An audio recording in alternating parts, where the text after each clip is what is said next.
você fala para o mês inteiro. Ok?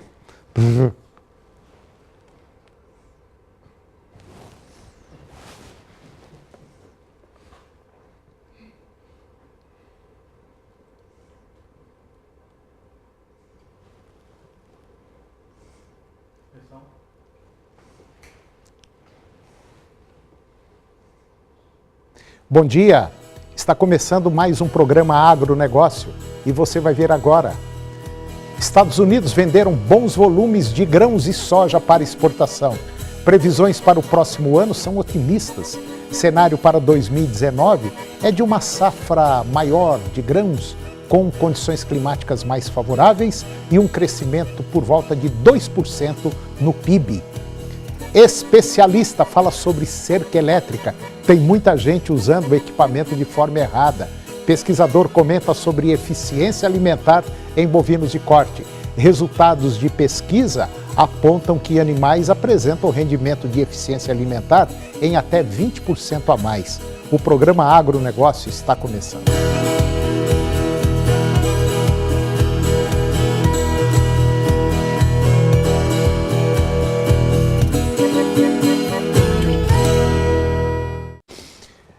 Na semana encerrada em 29 de novembro, os Estados Unidos venderam bons volumes de grãos e também soja para exportação, de acordo com os últimos números trazidos pelo USDA, que é o Departamento de Agricultura americano.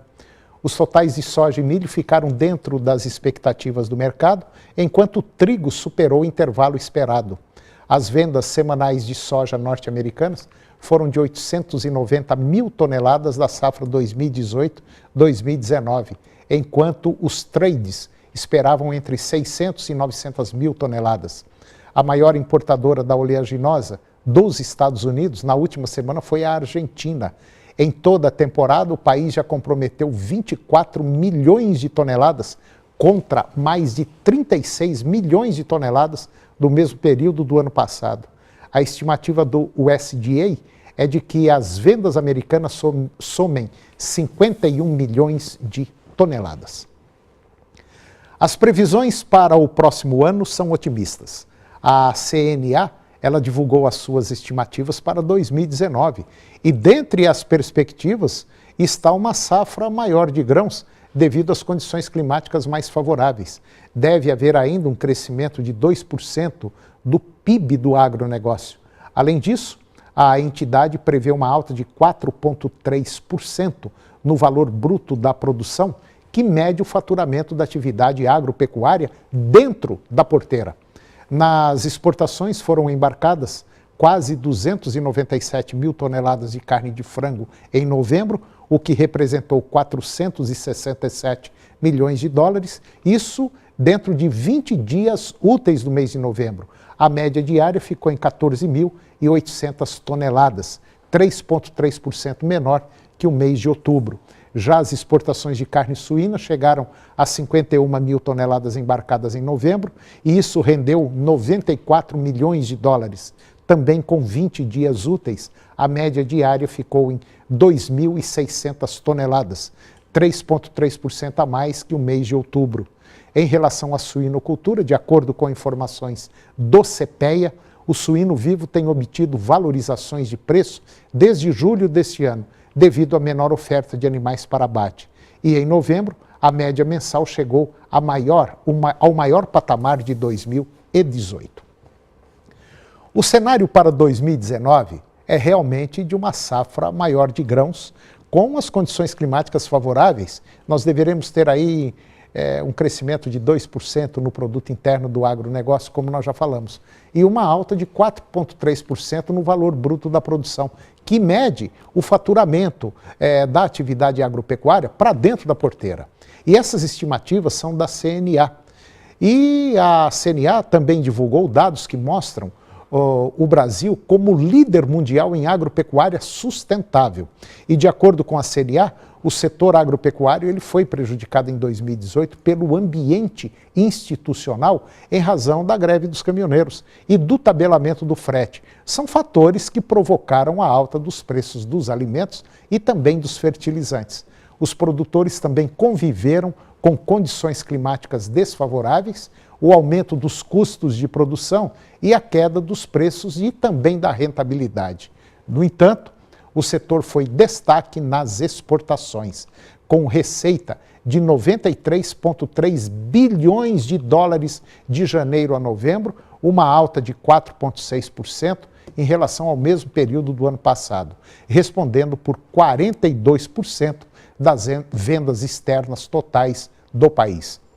A agropecuária deu uma importante contribuição na geração de empregos, com um saldo positivo superior a 74 mil postos de trabalho. Ou seja, o setor agropecuário representou 10% do total, sendo o quarto segmento que mais ofertou vagas no Brasil.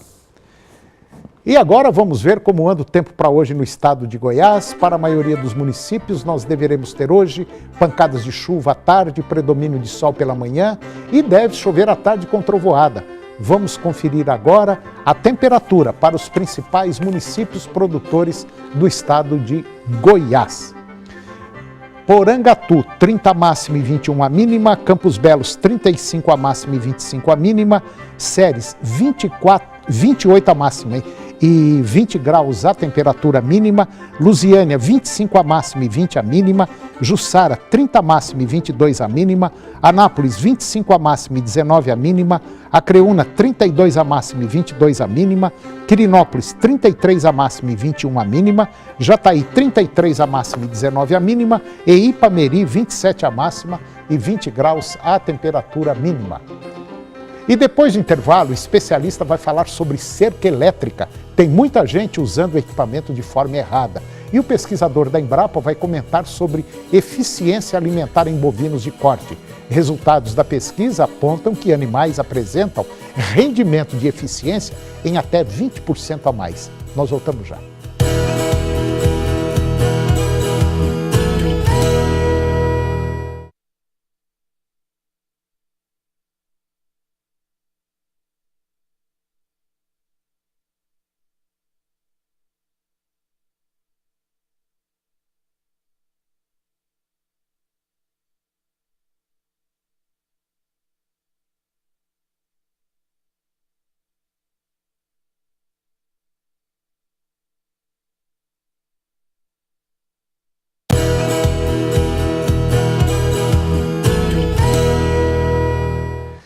Você vai conhecer agora um especialista em cerca elétrica que fala sobre acreditar ou não acreditar na eficiência da cerca elétrica. Confira.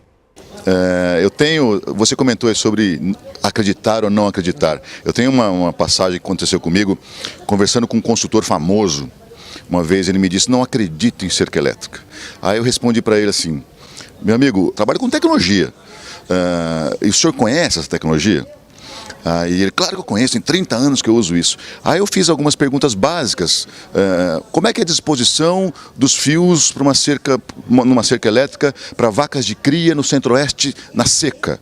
Ué, mas tem diferença? Ele me respondeu. Tem e muito, o senhor não sabe essa? Então eu vou te perguntar a mais básica.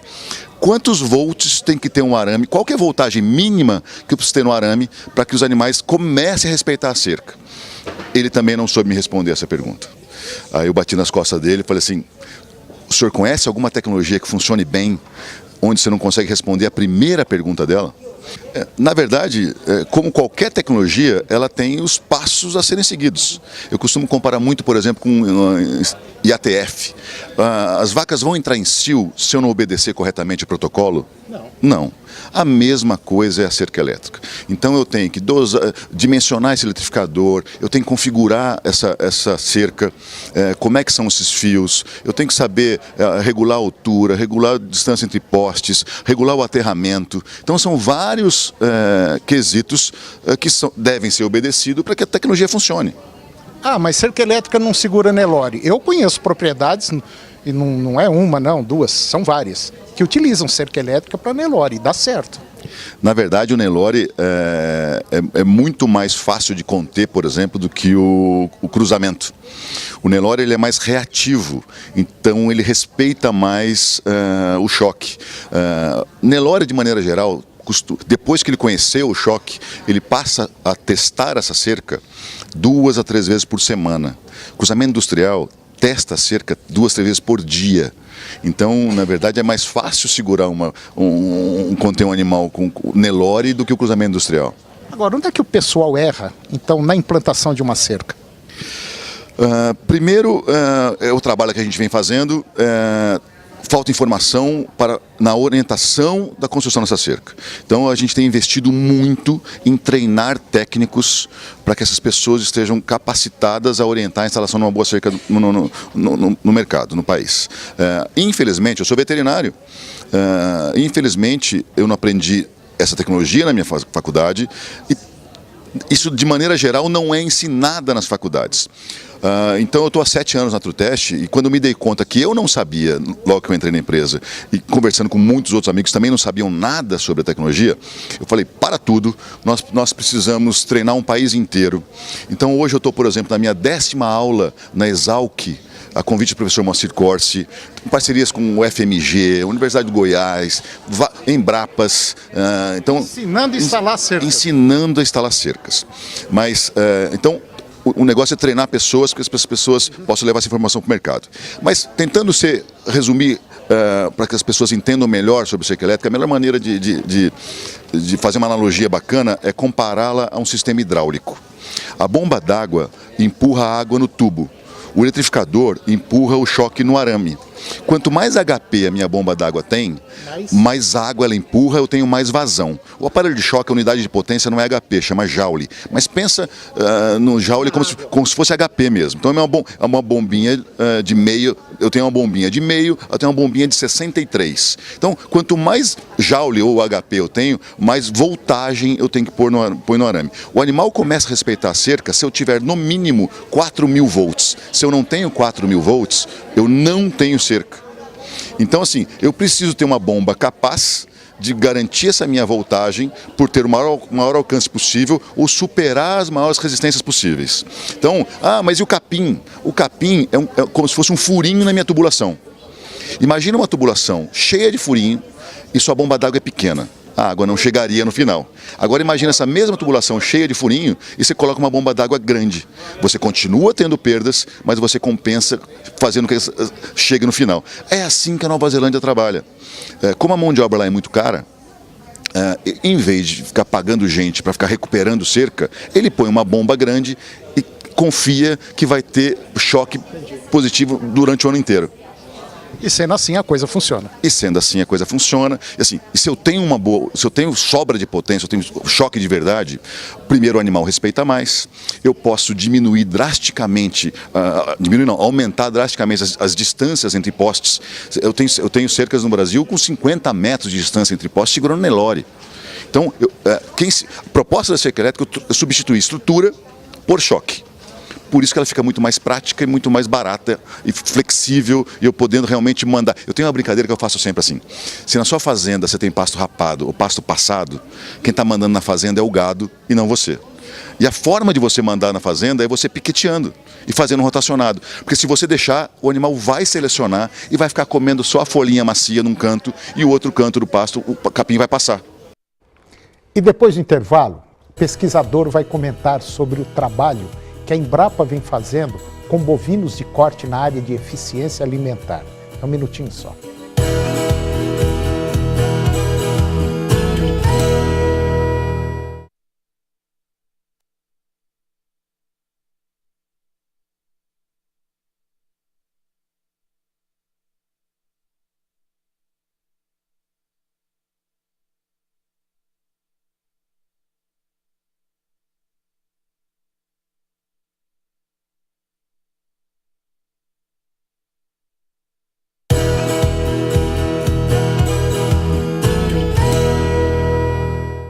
Você vai conhecer agora um trabalho que a Embrapa vem fazendo no Centro de Eficiência Animal em relação à eficiência alimentar. Confira.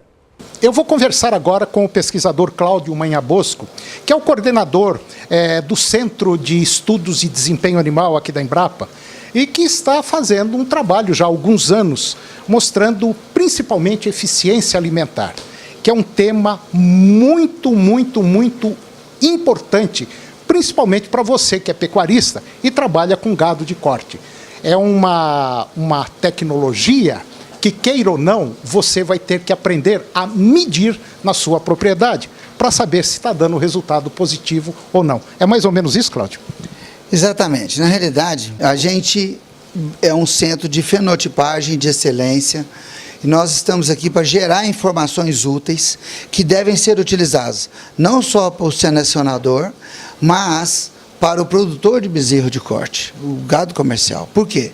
Nós identificamos material genético top, que pode ser utilizado na forma de inseminação e de touros, e o produtor de bezerro comercial, ao utilizar esses touros ou sêmen de touros eficientes, ele vai ter uma economicidade muito grande, seja a pasto, seja no confinamento. Por quê?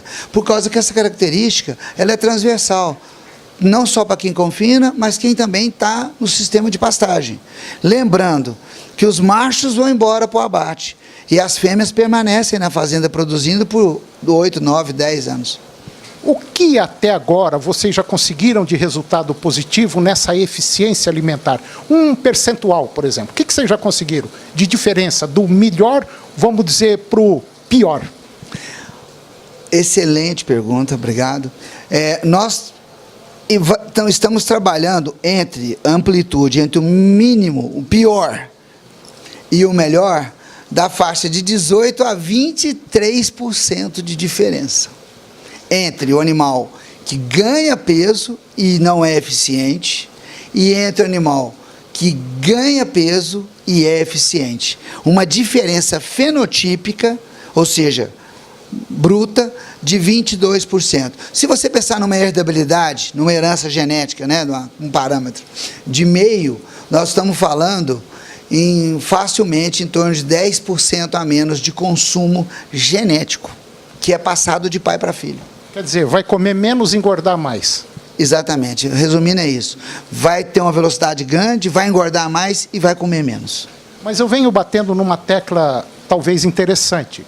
Vocês, pesquisadores, estudam 15, 20, 30 anos para chegar num resultado como esse.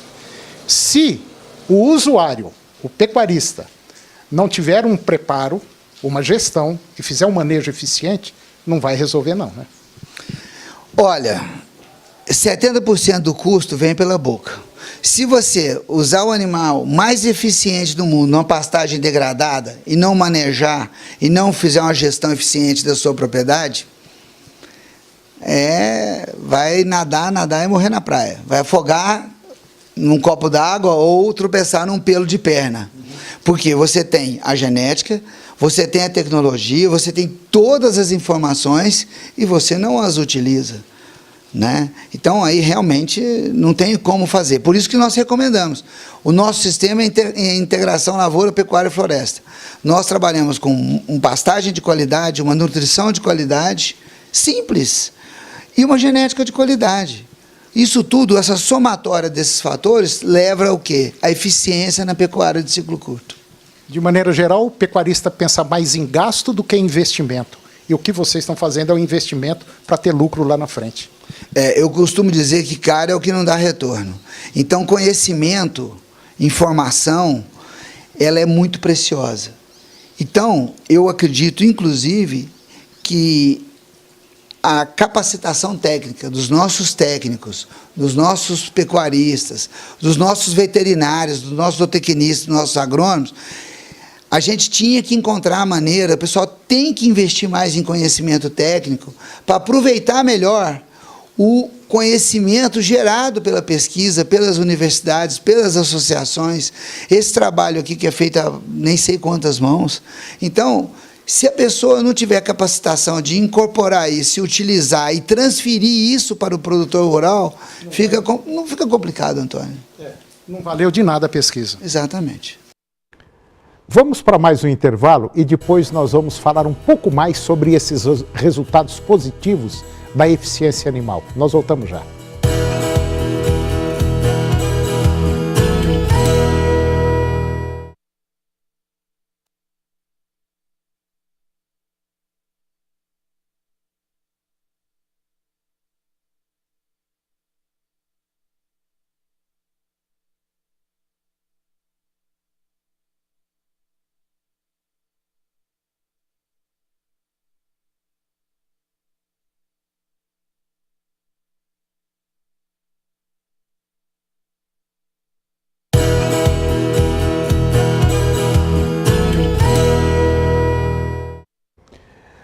Eu vou conversar agora, continuar a conversa com Cláudio Manhabosco, que está falando sobre eficiência alimentar e você vai ver os resultados agora. Confira. Agora, o resultado que vocês estão obtendo aqui é resultado que a gente poderia usar até um termo de fantástico, né?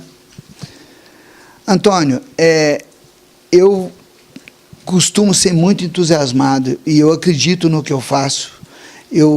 Com a bênção de Deus, a gente sempre está tendo sucesso naquilo que faz. Eu diria que o que nós estamos produzindo de informação nessa unidade aqui da Embrapa, não só para o pecuarista goiano, mas para o pecuarista brasileiro, eu acredito que ela é incomensurável, ela não tem preço.